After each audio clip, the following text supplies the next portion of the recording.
Vicente Cantero Martínez fue el último alcalde socialista de la Segunda República en Alguazas. Cuando finalizó la Guerra Civil le ingresaron en prisión, al igual que hicieron con tantos y tantos otros de los que tan injustamente habían perdido la guerra. En la madrugada del 29 de mayo de 1940, junto a 9 compañeros, consigue fugarse de la prisión del partido de Mula. Durante más de un año estaba siendo torturado y él sabía que si no escapaba de allí, su muerte podía estar cerca.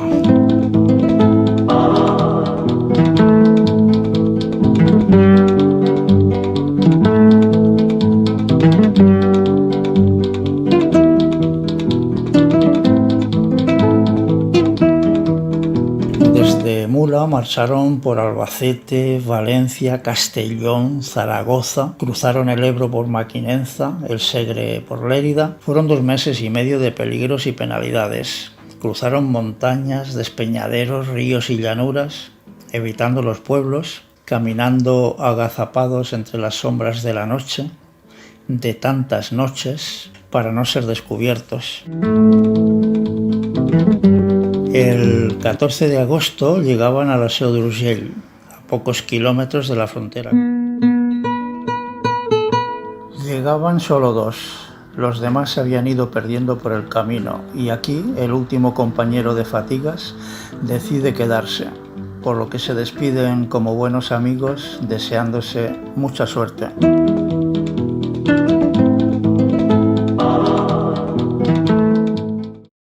Hambriento al no encontrar nada con que alimentarse y casi sin fuerzas de tanto subir y bajar montañas, llegó el alba de aquel 15 de agosto.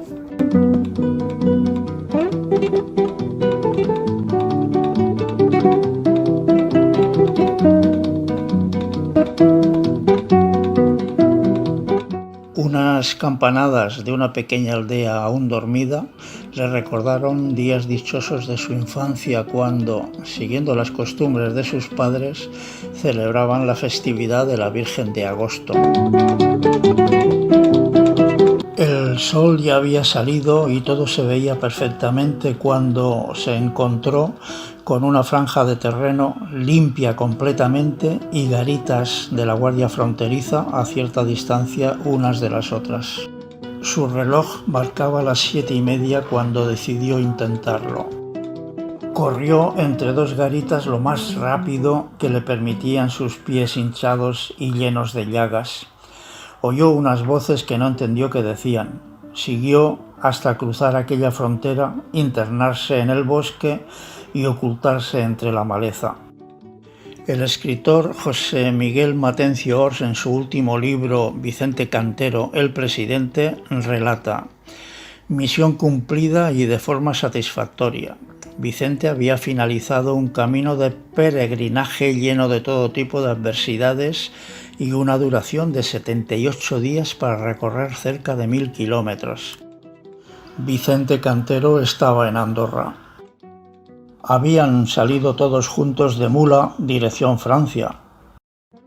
Les había ido perdiendo cuando, al cruzar una vía férrea o por la Sierra de la Pila, huían de las balas de sus perseguidores.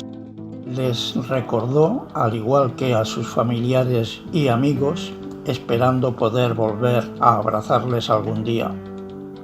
Ya en San Julián de Loira y con el sosiego de haber alcanzado la libertad, tras una comida que le supo a gloria, Vicente se recostó en un árbol, quedándose profundamente dormido aquella tarde del 15 de agosto de 1940.